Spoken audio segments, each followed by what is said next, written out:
PMCയുടെ വിഷയത്തിലും പ്രശ്നം കൂടുതൽ വഷളാക്കിയത് CPI തന്നെയാണ്. അന്നൊന്നും ഇല്ലാത്ത ഒരു തോന്നൽ ഇപ്പോൾ എങ്ങനെയാണ് CPIക്ക് ഉണ്ടായതെന്ന് സംബന്ധിച്ചിടത്തോളം സംശയമുണ്ട്. ഇന്നത്തെ ജനയുഗം പത്രത്തിൽ CPIയുടെ നേതാവായിട്ടുള്ള സത്യൻ മൊകേരിയുടെ ഒരു ലേഖനം. ഓണക്കാലമാണ്, വലിയ ബുദ്ധിമുട്ടിലൂടെയാണ് കടന്നുപോയിക്കൊണ്ടിരിക്കുന്നത്. കാരണം പൊതുഖജനാവിൽ നിന്ന് ആഡംബരപൂർവമായിട്ടുള്ള ആഘോഷങ്ങൾ നടത്താൻ സാധിച്ചിരുന്നു എന്ന് മാത്രമല്ല, അതിൽ നിന്ന് കൈയിട്ട് വാരാനും സാധിച്ചിരുന്നു. ഇപ്പോൾ അടിച്ച് മൂലക്കിരുത്തി ജനം വീട്ടിലിരിപ്പാ. ഇപ്പോൾ പ്രശ്നം CPIയോടാ. അന്ന് CPI പ്രശ്നം വഷളയാക്കി എന്നാണ് പറയുന്നത്. പ്രശ്നം വഷളാക്കി CPI വഷളാക്കിയിരുന്നില്ലെങ്കിൽ ഞങ്ങളത് നടപ്പിലാക്കി എന്നിട്ടും ഒപ്പിട്ട് വന്ന് പിന്നെ ഒരു സ്റ്റെപ്പ് വെക്കാനുള്ള സമയം ഉണ്ടായിരുന്നില്ല. കാരണം അപ്പോഴേക്കും ഇലക്ഷൻ പ്രഖ്യാപിക്കുകയും ചെയ്തു. കാരണം ഈ ഒപ്പിട്ട് വന്ന ഉടനെ തന്നെ CPI കയറിയിട്ട് ഇടങ്കോലിട്ടു. ആ ഇടങ്കോലിട്ടത് പിന്നെ വലിയ ചർച്ചകളിലേക്കും വിവാദങ്ങളിലേക്കൊക്കെ പോയി. അത് കഴിയുമ്പോഴേക്കും ഇലക്ഷൻ പ്രഖ്യാപനവും വന്നു എന്നതിനപ്പുറം അത് നടപ്പിലാക്കാനുള്ള ഒരു സമയം കിട്ടിയില്ല. അപ്പോൾ CPI ഇടങ്കോലിട്ടത് കൊണ്ടാണ്. ഇല്ലെങ്കിൽ ഞങ്ങൾ അത് നടപ്പിലാക്കിയതിനെ എല്ലാ അർത്ഥത്തിലും അതിൻ്റെ മുന്നോട്ടുള്ള ഓരോ സ്റ്റെപ്പും ചെയ്യേണ്ടത് ചെയ്യുമായിരുന്നു എന്നുള്ളതാണ് ശിവൻകുട്ടിയുടെ വാദം. ഇപ്പം ഇന്നലെ ഈ പറയുന്ന CPIയുടെ മുഖപത്രത്തിൽ സത്യൻ മൊകേരി, CPIയുടെ നേതാവാണ്, ആ സത്യൻ മൊകേരി ഒരു ലേഖനം എഴുതിയിട്ടുണ്ട്. ലേഖനം എന്ന് പറയുന്നത് പിണറായി വിജയൻ്റെ അണ്ണാക്കിൽ പൊട്ടിക്കുന്ന ലേഖനമാണ്. പിണറായി വിജയന് ഈ പറയുന്ന കാട്ടിക്കൂട്ടലുകൾ, CPIക്ക് അങ്ങനെ ഒരിതുണ്ട്. CPIക്ക് ഈ കാര്യങ്ങളിലൊക്കെ നല്ല വ്യക്തമായ ബോധ്യങ്ങളുണ്ട്. അതാണ് CPI. ഇപ്പം നിങ്ങളൊന്ന് ആലോചിച്ച് നോക്ക്. ഈ വീണ വിജയൻ്റെ കാര്യത്തിലും അതും പ്രതിപാദിക്കുന്നുണ്ട് കേട്ടോ. ഈ വീണ വിജയൻ്റെ കാര്യത്തിൽ ED അന്വേഷണം വന്നപ്പോൾ, അല്ലെങ്കിൽ റെയ്ഡ് വന്നപ്പോൾ അതിനെതിരെ ഒരു വലിയ രീതിയിലുള്ള പ്രതിരോധത്തിനൊന്നും CPI ഇറങ്ങിയിട്ടില്ല.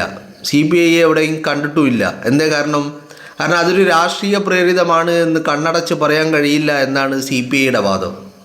അതിൽ ചില യാഥാർത്ഥ്യങ്ങൾ ഉണ്ട് എന്ന് CPI പറയാണ്. കാരണം എന്താ, CPIക്ക് അറിയാം സംഭവം മുന്നണിക്കുള്ളിൽ പിണറായി വിജയൻ്റെ വീട്ടിനുള്ളിൽ നടക്കുന്ന കാര്യമാണെങ്കിൽ കൂടി CPIക്ക് അതിനെക്കുറിച്ച് ചില ബോധ്യങ്ങളുണ്ട് എന്നുള്ളതാണ്. അതുപോലെ തന്നെയാണ് CPI ഇപ്പോൾ വല്ലാതെ ചൊടിപ്പിച്ചിരിക്കുന്നത് പ്രതിപക്ഷ ഉപനേതൃസ്ഥാനമാണ്.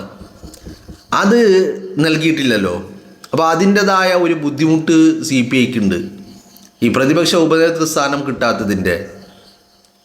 മനസ്സിലായില്ലേ? അതെന്താണ്? സാധാരണഗതിയിൽ അതൊരു കീഴ്വഴക്കായിട്ട് CPIക്കുള്ളതാ. ഇപ്പം കഴിഞ്ഞ വർഷം നിങ്ങൾ നോക്കൂ, കഴിഞ്ഞ 5 വർഷം പ്രതിപക്ഷ നേതാവായിട്ട് മുഖ്യമന്ത്രി VD സതീശൻ, ഇന്നത്തെ മുഖ്യമന്ത്രി VD സതീശനായിരുന്നു അന്ന് പ്രതിപക്ഷ നേതാവ്. അന്ന് പ്രതിപക്ഷ ഉപനേതൃസ്ഥാനം ലീഗിലെ PK കുഞ്ഞാലിക്കുട്ടി സാഹിബിനായിരുന്നു. അതിപ്പോൾ മുന്നണിയാകുമ്പോൾ സ്വാഭാവികമായിട്ടും ഒരാൾ പ്രതിപക്ഷ നേതാവിൻ്റെ കസേരയിലേക്ക് വരുമ്പോൾ അടുത്ത കക്ഷി ആരാണ്, ഏറ്റവും കൂടുതൽ സീറ്റുള്ള കക്ഷി ആരാണോ അവർ പ്രതിപക്ഷ നേതാവ്. ഉപനേതാവ് എന്ന് പറയുന്നത് ഈ രണ്ടാം കക്ഷിയായിട്ടുള്ള പാർട്ടിക്കാണ് ഏറ്റവും കൂടുതൽ. അങ്ങനെയാണ് കീഴ്വഴക്കം എന്ന് പറയുന്നത്. അതാണ് പിണറായി വിജയന് കഴിഞ്ഞ ദിവസം ഇതിലൊരു ചർച്ച ഇങ്ങനെ നടന്നുകൊണ്ടിരിക്കുകയാണ്. ഇവിടെ ഗവൺമെൻറ് അധികാരത്തിൽ വന്ന് 100 ദിവസം പിന്നിട്ടു. പക്ഷേ ആ ചർച്ചയിൽ ഇന്നുവരെ തീരുമാനമായിട്ടില്ല എന്ന് മാത്രമല്ല, ആ ചർച്ച ഇങ്ങനെ അണിയറയിൽ നടക്കുന്നുമുണ്ട്.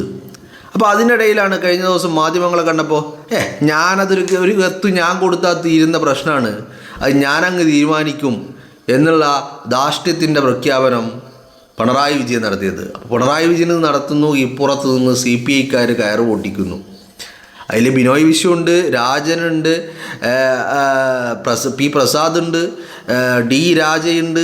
എല്ലാവരും ഇതിനെതിരെ വലിയ വിമർശനവുമായി വന്നു. മാത്രവുമല്ല ഇവരുടെ മുഖപത്രത്തിൽ എന്തായി ലേഖനവും എഴുതി സത്യൻ മൊകേരി എന്ന് പറയുന്നത് CPIയെ സംബന്ധിച്ചിടത്തോളം ഒരു ചില്ലറ നേതാവല്ല.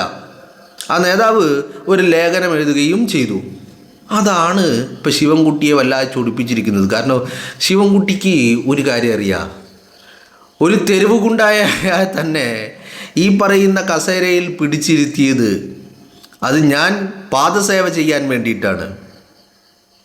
പിണറായി വിജയന്.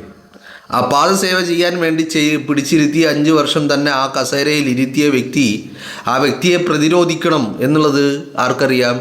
പ്രതിരോധിച്ചില്ലെങ്കിലും ആ വ്യക്തിക്ക് വേണ്ടി 2 വാക്കെങ്കിലും പറയണമല്ലോ. ഇപ്പം ഇത് പ്രതിരോധമാകുകയില്ലേ എന്നുള്ളത് മറ്റൊരു കാര്യം. അപ്പം അതിന് 2 വാക്ക് പറയണം എന്നുള്ള ബോധ്യത്തിൽ നിന്നാണ് ശിവൻകുട്ടി എന്താക്കിയിട്ടുള്ളത്, ഈ പണിയൊക്കെ എടുത്തിട്ടുള്ളത്. ഇപ്പം നിങ്ങളൊന്ന് ആലോചിച്ച് നോക്ക്.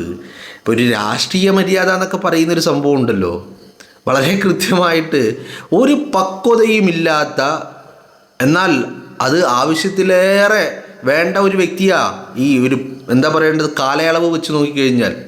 കാരണം CPM-ൽ ഇപ്പോൾ ഈ തലമുതിർന്ന നേതാക്കൾ എന്ന് പറയുന്ന പിണറായി വിജയനെ കവച്ചു വെക്കാൻ പറ്റിയ ആരെങ്കിലും CPM-ലുണ്ടോ? ഇല്ല. അവിടെ ആ CPM-ൽ അങ്ങനെ ഒരു കാര്യമുള്ളിടത്ത് ഇത്രയധികം എക്സ്പീരിയൻസ് ഉള്ള, കഴിഞ്ഞ 10 വർഷക്കാലം കേരളത്തിൻ്റെ മുഖ്യമന്ത്രി കസേരയിൽ ഇരുന്ന പിണറായി വിജയൻ ഒരു മാധ്യമങ്ങളത് ചോദിക്കുമ്പോൾ അതിനെ അങ്ങ് ഒഴിവാക്കി വിടുകയാണ് വേണ്ടത്, മറുപടി പറയാനില്ലെങ്കിൽ എന്താ പറയേണ്ടത്, ഇലക്കും മുള്ളിനും കേടില്ലാത്ത രീതിയിലുള്ള ഒരു മറുപടി പറയണം. അതിന് പകരം ആ പഴയ ഞാനാണ് തന്ത എന്നുള്ള ആ ഒരു മെൻറ്റാലിറ്റിയിൽ തന്നെ ഇപ്പോഴും പറയുമ്പോൾ അത് CPI-ക്കാർക്ക് പറ്റുന്നില്ല. അപ്പോൾ അവിടെ നിന്നുണ്ട് പിണറായി വിജയൻ്റെ ക്യാബിനറ്റിൽ ഉണ്ടായിരുന്ന മന്ത്രിമാരടക്കം പിണറായി വിജയനെതിരെ രംഗത്ത് വരുന്നുണ്ട്. അതിന് വേറെ കാരണമൊന്നുമില്ല. അതിന് ഒരു കാരണം എന്താ വെച്ചാൽ ഇവർക്കറിയാം, ആർക്ക് CPI-ക്ക് നല്ല ബോധമുണ്ട്. ഈ പറയുന്ന മന്ത്രിസഭയിൽ ഉണ്ടായിരുന്നെങ്കിലും അന്നൊരു പട്ടിയുടെ വില പോലും പിണറായി വിജയൻ കൽപ്പിച്ചിരുന്നില്ല എന്ന്. ഒരു പട്ടിയുടെ വില പോലും പിണറായി വിജയൻ കൽപ്പിച്ചിരുന്നില്ലായിരുന്നു എന്ന് ആർക്കറിയാം? പിണറായി വിജയൻ അറിയാം. CPI-ക്ക് അറിയാം. ആ CPI അത് അറിയുന്നത് കൊണ്ട് തന്നെയാണ് ആ അരിശങ്ങളൊക്കെ അതൊക്കെ ഉള്ളിലിങ്ങനെ കിടക്കുക, അത് പതുക്കെ പുറത്തേക്കിടുന്നത്. കാരണം എന്താ? കാരണം അത്രമാത്രം ബുദ്ധിമുട്ട് അവരനുഭവിച്ചിട്ടുണ്ട്. ഒരു വിലയും കൽപ്പിക്കാതെ, തങ്ങളോടൊന്നും ഒരു കൂടിയാലോചനയുമില്ലാതെ. ഇനി കൂടിയാലോചന വേണ്ട, ചെയ്യാൻ പോകുന്നതിന് മുമ്പ് ഇങ്ങനെ ഒരു കാര്യം ചെയ്യാൻ പോകുന്നുണ്ട് എന്നെങ്കിലും പറയുക ഒരു മര്യാദയുടെ പേരിൽ. അതുപോലും ചെയ്തിട്ടില്ല CPI-യോട്. ആ CPI ഇന്നും പ്രതിപക്ഷ ഉപനേതാവിൻ്റെ സ്ഥാനം നിങ്ങളൊന്ന് ആലോചിച്ച് നോക്ക്. ഈ മത്സരിച്ച്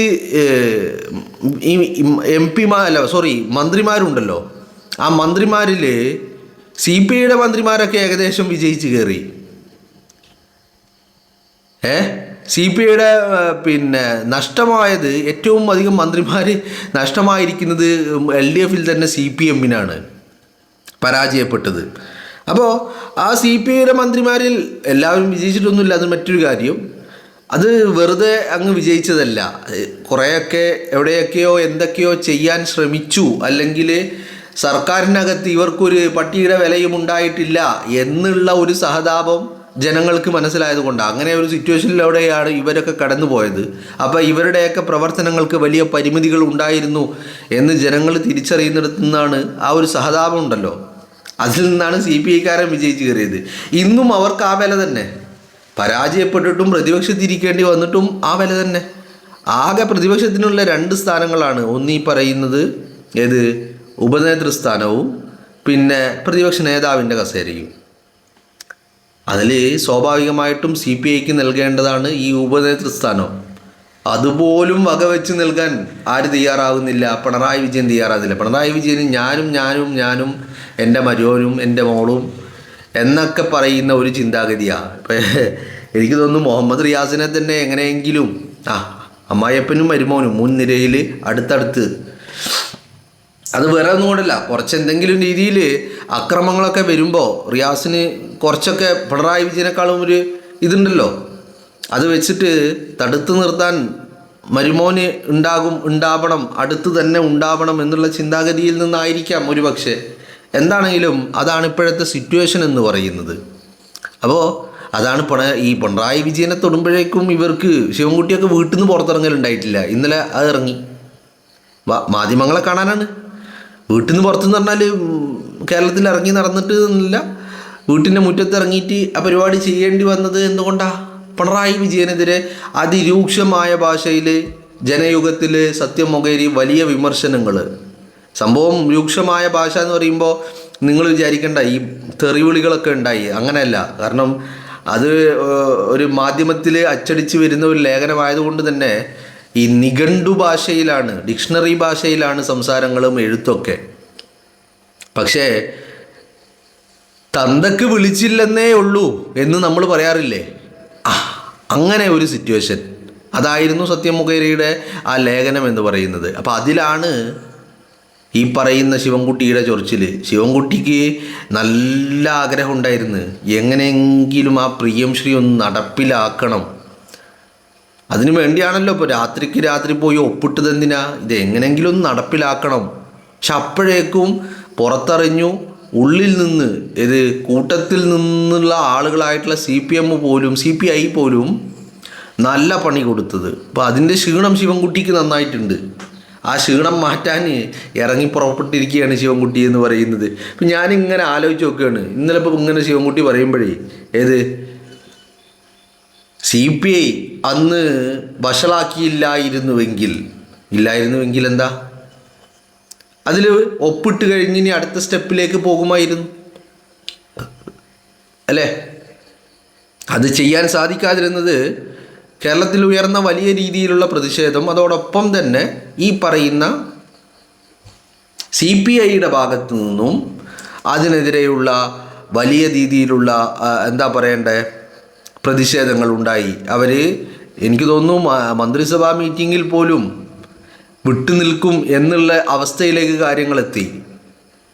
പിന്നെയാണ് ഇല്ല ഞങ്ങൾ നടപ്പിലാക്കുന്നില്ല, ഞങ്ങൾ കത്തയക്കാൻ പോവാണ് എന്നെന്ത് പറഞ്ഞിട്ട് പിന്നെ ഈ മന്ത്രിസഭാ യോഗങ്ങളൊക്കെ നടന്നത്. അപ്പോൾ അങ്ങനെ പോലും ചർച്ചകളിലേക്ക് കാര്യങ്ങൾ എത്തിച്ചു. അതോടുകൂടി എല്ലാ അർത്ഥത്തിലും ശിവൻകുട്ടിയും അക്ഷരാർത്ഥത്തിൽ പ്രതിരോധത്തിലായതാരാ, ഈ പറയുന്ന പിണറായി വിജയനും അതുപോലെ തന്നെ ശിവൻകുട്ടിയുമാണ് അക്ഷരാർത്ഥത്തിൽ പ്രതിരോധത്തിലായത്. അപ്പോൾ ആ പ്രതിരോധം ഭേദിക്കാൻ, ആരുടെ CPIയുടെ പ്രതിരോധത്തെ ഭേദിക്കാൻ കഴിയാതെ പോയി. അന്ന് അത് വലിയ രീതിയിൽ ശിവൻകുട്ടിയെ വേദനിപ്പിച്ചിട്ടുണ്ട് എന്നുള്ളതാണ്. അപ്പോൾ അതാണ് ഇന്നിപ്പോൾ പിണറായി വിജയനെതിരെ ഒരു ലേഖനം എഴുതിയപ്പോൾ സംഭവം എന്താ പറഞ്ഞാൽ, ഈ പിണറായി വിജയൻ പക്വത കാണിച്ചില്ല, മാത്രമല്ല മുന്നണിയിലെ കാര്യം പിണറായി വിജയൻ തനിച്ചല്ല തീരുമാനിക്കുന്നത് എന്നുള്ളതാണ് CPIയുടെ വാദം എന്ന് പറയുന്നത്.